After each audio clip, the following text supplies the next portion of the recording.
วันโยมประหมายเป็นเอาน้ำดื่มมาถวายน้ำดื่มตาสิงเอามาหลักกันเลย10 แพ็คนะเป็นฝากควมมาได้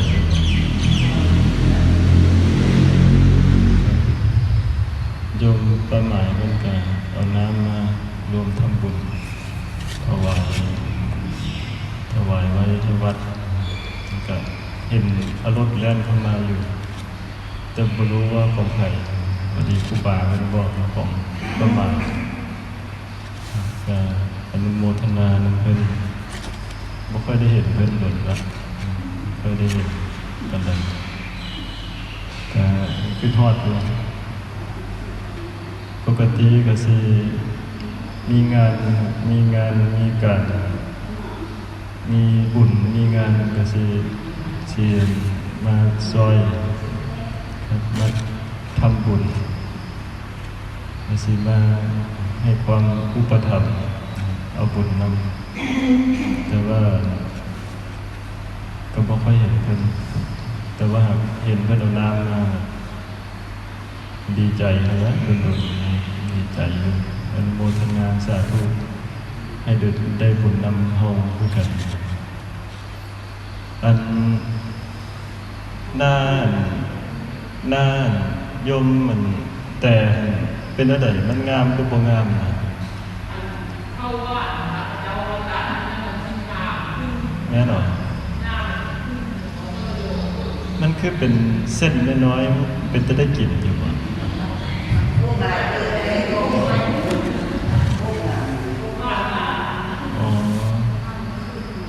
ปกติ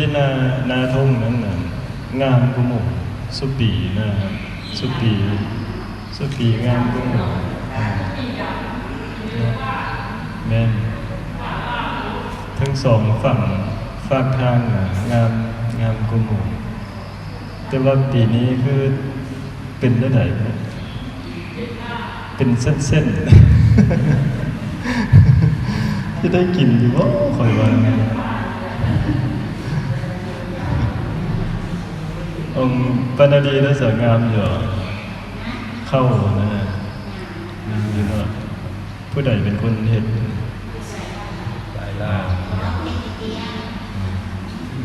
เป็นว่านเอาว่าความรู้ก่อนวันครับเพราะฉะนั้นน้ำพุน้ำหกวิวันนี่สิวิเฮ็ดนาอยู่วิงามนี่เขาเราครับวิวันนาผู้ใดเฮ็ดก็เงาเลยนะจ้างผมใส่ให้เลยจ้างผมใส่โอ้บริเวณสร้างอะไรสิครับ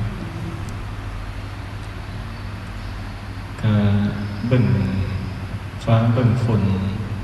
เบิ่งทุ่งให้ทุ่งนาออกตนญาติโยมบิณฑบาตเลาะไปในหมู่บ้านเป็นเข้าน้ำซ้ำป่าเนี่ยบางม่องก็งามบางม่องก็บ่งามบางม่องก็อยู่ใกล้เมืองแต่ถ้าเป็นนั้นอยู่ในเมืองก็หาเบิ่งยากแล้วอยู่ในเมืองก็สิมีแต่ตึกแต่ร้านค้ามีแต่ม่องที่มีเจ้าของสิเข้าไปนั่งเล่นสิเข้าไปซิบเบ็ดหาปูหาปลาคือบ้านเฮาเก็บพักน้ำทุ่งนาก็หายากมีแต่แนวที่ต้องซื้อต้องใช้ต้องจ่ายม่องที่สินั่งเศร้าเมื่อยย่างจนเมื่อยแล้วก็ม่องที่สินั่งเศร้าเมื่อยกันยังหายากไปกรุงเทพไปในเมืองครับไปเมืองนอกไปเยอรมันนี่ก็ย่างอย่างเดียวมีแต่ย่างไปเที่ยวใส่กันย่างแล้วก็ขึ้นรถไฟสิไปลงม่องใดก็ลงป้ายนั้นแล้วก็ย่างเอาบ้านกระเจ้าก็สิมีการย่างแล้วก็ขี่จักรยานคนที่ไปทำงานก็จะขี่จักรยานออกจากเมือง ขี่ไปแล้วก็ไปจอดในป้ายรถไฟนะครับก็จะจอดเรียงๆกัน แล้วก็ขึ้นรถไฟไปทำงานก็ลงสถานที่ที่ใกล้ที่ทำงานอะไรไปทำงานกระเจ้าก็ได้กระเจ้าย่างนั่นถนนหนทางมีย่างแบบสบายใจขนาดเลยรถยนต์รถอีหยังก็สิบ่ค่อยหลายครับก็สิมีอยู่ แต่ว่าถ้ามีคนทำท่าสิย่างข้ามถนนก็จะสิจอดเลยรถก็สิแล่นบ่ไหวคือบ้านเฮาถ้าแม่นคนย่างไปนี่คนย่างเล่นคุยกันหยังไปเที่ยวไปหยังคนทำท่าสิย่างข้ามนี่เขาเจ้าสิจอดสิสโลว์ให้รถสิเบิ่งคนแต่บ้านเฮานี่คนต้องระวังรถเอาไประวังแล้วตายเลยนะบ่ตายกับพิการแต่ว่าอยู่ทางเมืองนอกนี่รถก็จะระมัดระวังคนเวลาย่างไปน้ำทางนี่สบายใจอากาศก็ดีถ้าช่วงนี้ก็เป็นช่วงหน้าร้อนก็สิมีแดดแน่แล้วก็อากาศก็จะเย็นสบายซ้ำๆกันกับอากาศอันย่ำหนาวของบ้านเฮาย่างแล้วมันสบายดีอากาศก็เย็นสดชื่นเลยอยู่เมืองนอกนี่คนก็แต่ว่าบางทีก็คือหุ่นยนต์แต่ละคนก็ได้คือหุ่นยนต์นี่แหละอีหยังมันคือเป็นระบบไปเบิดเลยครับป้ายรถเมล์ก็สิมีพวกป้ายตัวเลขตัวหนังสือดิจิตอลมีแต่คอมพิวเตอร์เชื่อมกันเบิดเลยสิไปใส่สิขึ้นรถเที่ยวใดป้ายมันก็สิบอกบางทีเนี่ยเฮาบ่ต้องเบิ่งป้ายเลยเฮาเบิ่งนำมือถือเบิ่งนำโทรศัพท์สิฮู้จักเบิดเลยว่ารถไปใส่มาใส่รถเที่ยวใดออกสิไปเที่ยวอีหยังจองอยู่นำโทรศัพท์มือถือเบิดก็ได้คนก็เลยคือหุ่นยนต์เลยว่าสิคือหุ่นยนต์บางทีมันก็เป็นระเบียบเรียบร้อยเป็นเวลาตรงเวลาเพราะว่าเวลากับเจ้ามันเอาคอมพิวเตอร์ควบคุมกำกับดูแลทั้งเรื่องเนาะควบคุมก็เลยพอมาเบิ่งบ้านเฮาก็สิไกลกันก็สิคนละแบบคนละอย่างกันบ้านก็เจ้าอันใดมันบ่มีก็เฮ็ดให้มี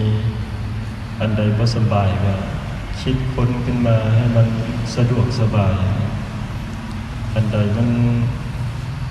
บ่จบบ่งามบ่ใดก็เฮ็ดให้มันดีสู้อันสู้แล้วแต่ว่าบ้านเฮานี่ก็สิเป็นไปตามธรรมชาติแม่ค้าพ่อค้าอยากตั้งร้านก๋วยเตี๋ยวตำบักหุ่งลาบน้ำข้างทางนี่อย่างก็มีหาอยู่หากินได้เบิดครับปิ้งข้าวจี่ปิ้งไก่ตำบักหุ่งปิ้งปลาอาหารตามสั่งต่างๆแต่ของกระเจ้าสิบ่มีน้ำข้างทางมีก็น้อยแต่ว่าจะเป็นจุดน้อยๆจะเป็นระเบียบสะอาดบ่มีคนนั่นขอทานก็บ่หลายของพระเจ้าก็จะมีอยู่ก็แล้วแต่บางประเทศวัฒนธรรมของพระเจ้าเป็นแบบนั้นวัฒนธรรมของบ้านเฮาเป็นจังซี่นิสัยของคนกระเจ้ามันเป็นมาแต่ปู่แต่ย่าแต่ผู้แหละแต่เผ่าพันธุ์ของพระเจ้าก็จะมีแนวความคิดมีทัศนคติมีวัฒนธรรมที่เฮ็ดมาแบบนั้นกับสภาพแวดล้อมความเป็นอยู่กับชุมชนก็เจ้าก็สิปรับปรุงพัฒนาไป ค ของเฮาก็สิอีกแบบหนึงคือกันของเฮาก็ได้เฮาก็จูดขี้เหงื่อกวดเอาขยะเอาขี้เหงื่ออีหยังเทที่มันก็จูดมันก็ดังฟืนดังไฟฟิล์มดังไฟเฮ็ดแนวอยู่แนวกินเนาะมันก็ปกติแต่ว่าของพระเจ้านี่ไปจูดบ่ได้เลยครับไปจูดขี้เหงื่อไปดังฟืนดังไฟอยู่บริเวณเดินถึงแม้จะอยู่ในข้างเฮือนบางทีก็การผิดกฎหมายครับการผิดกฎหมายก็สิต้องระมัดระวังครับวัฒนธรรมของแต่ละประเทศบ่คือกันรูปร่างหน้าตาผิวพรรณภาษาบ่คือกันการกินก็มักกินบ่คือกันนิสัยก็บ่คือกันนิสัยใจคออย่างก็บ่คือกันก็จะมาจักสิอยู่ได้บ่ถ้ามันไปอยู่คนก็ได้เคยคิดอยากไปอยู่จำพรรษาแต่ว่าไปแล้วก็คือสิเป็นภาระน้องพวกเป็นภาระญาติพี่น้องเพิ่นก็ต้องมาเบิ่งมาดูแลเฮาก็ต้องอาศัยเพิ่นทุกอย่างทุกอันทุกแนวแล้วตอนนี้มันบ่คือกันกับบ้านเฮา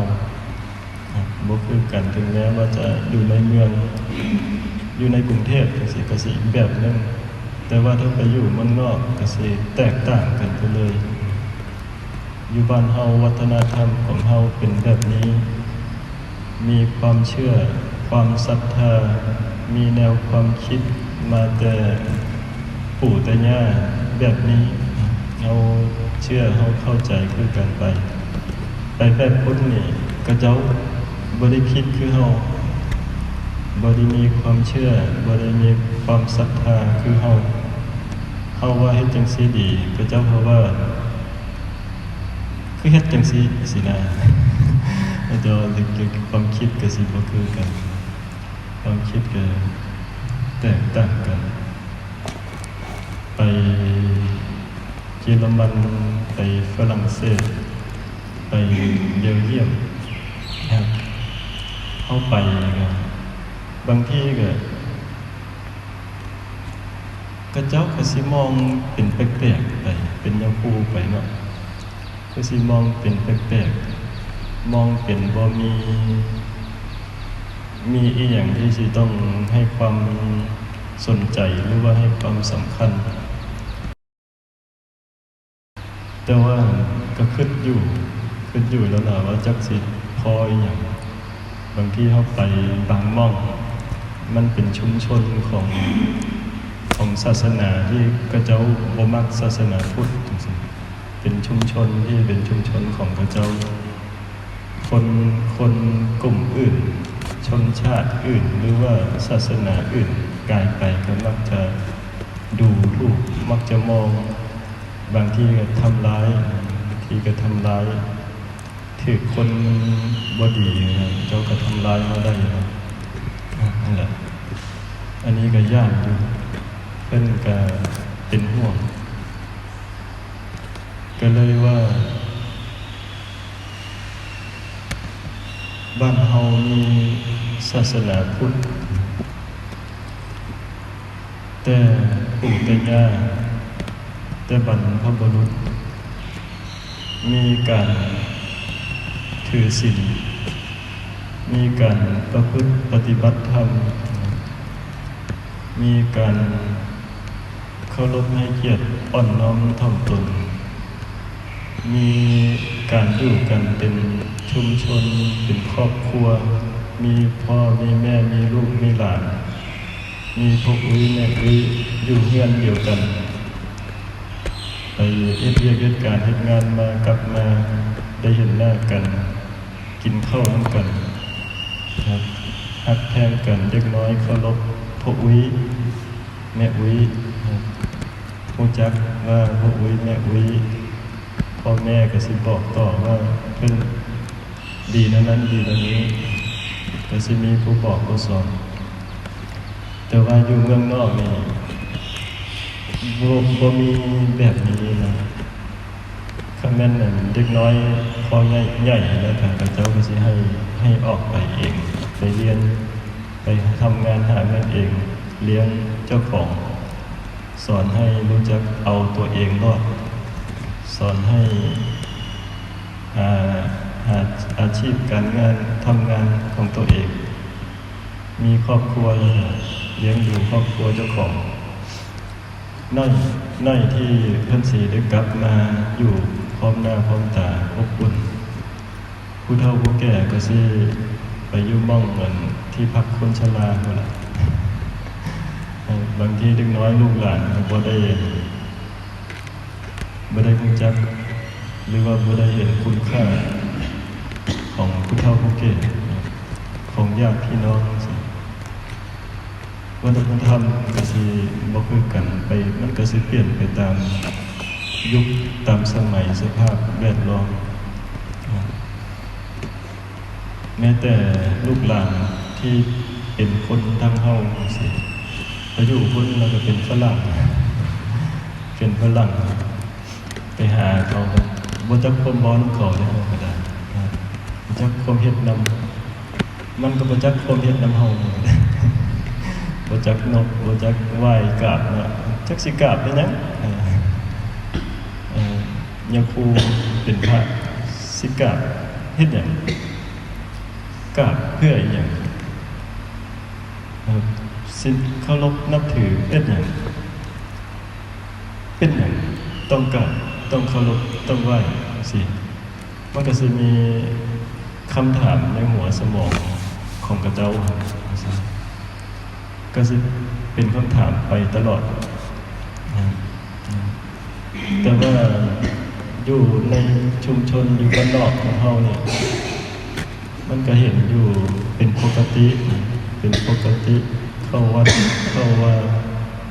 ผู้เฒ่าผู้แก่พ่อแม่ปู่ย่าตายายเฮ็ดสืบกันมาแล้วก็คอยบอกคอยเว้าคอยเตือนเด็กน้อยลูกหลานก็ยังรู้จักวัฒนธรรมประเพณีอันนี้อยู่ได้แต่ว่าทางพุทธเพิ่นก็สิเป็นวัฒนธรรมประเพณีของเพิ่นอีกต่างหากเพิ่นก็ต้องเป็นจังซั่นเพิ่นก็ต้องอยู่ในสังคมอยู่พุทธก็ต้องเอาตัวรอดอยู่พุทธก็ต้องไปตามสิ่งแวดล้อมของเพิ่นก็มีเสน่ห์มีคุณค่ามีความดีงามของไผของมันแต่ว่าค่อยกลับมาอยู่บ้านเฮาเราค่อยก็มีความสุขใจเลยแต่ว่าไปข้างนอกกับไปเที่ยวกับเพื่อนอยู่ได้เห็นสิ่งแปลกใหม่แปลกหูแปลกตาไปอันนี้ก็เลยเว้ากันฟังไว้จักสิเว้าหยังก็ได้เป็นต้องให้ทุ่งนาบ้านเฮาบ้านนอกบ้านนาบางทีอาจสิบ่มีคุณค่าอาจสิบ่เจริญบ่พัฒนาแต่มันอยู่ในคนเฮานี่แหละจะมองเห็นคุณค่ามองเห็นคุณค่ามองเห็นความดีความงามมองเห็นประโยชน์ก็อยู่ที่จิตใจที่ประกอบไปด้วยเมตตากรุณามุทิตาอุเบกขามีเมตตามีกรุณามีมุทิตามีอุเบกขามีพรหมวิหารสี่อยู่ในจิตใจเห็นอย่างแม้เพียงเล็กน้อยก็เห็นมองเห็นคุณค่าได้มองเห็นความดีความงามได้วันนี้ก็มาว่ากันฟังเด้อวันนี้ก็ขออนุโมทนาตนญาติโยมสุขสุขคนนี้ก็ให้อยู่ดีมีแห้งสุขกายสบายใจ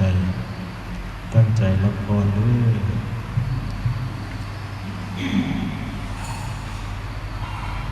อยะ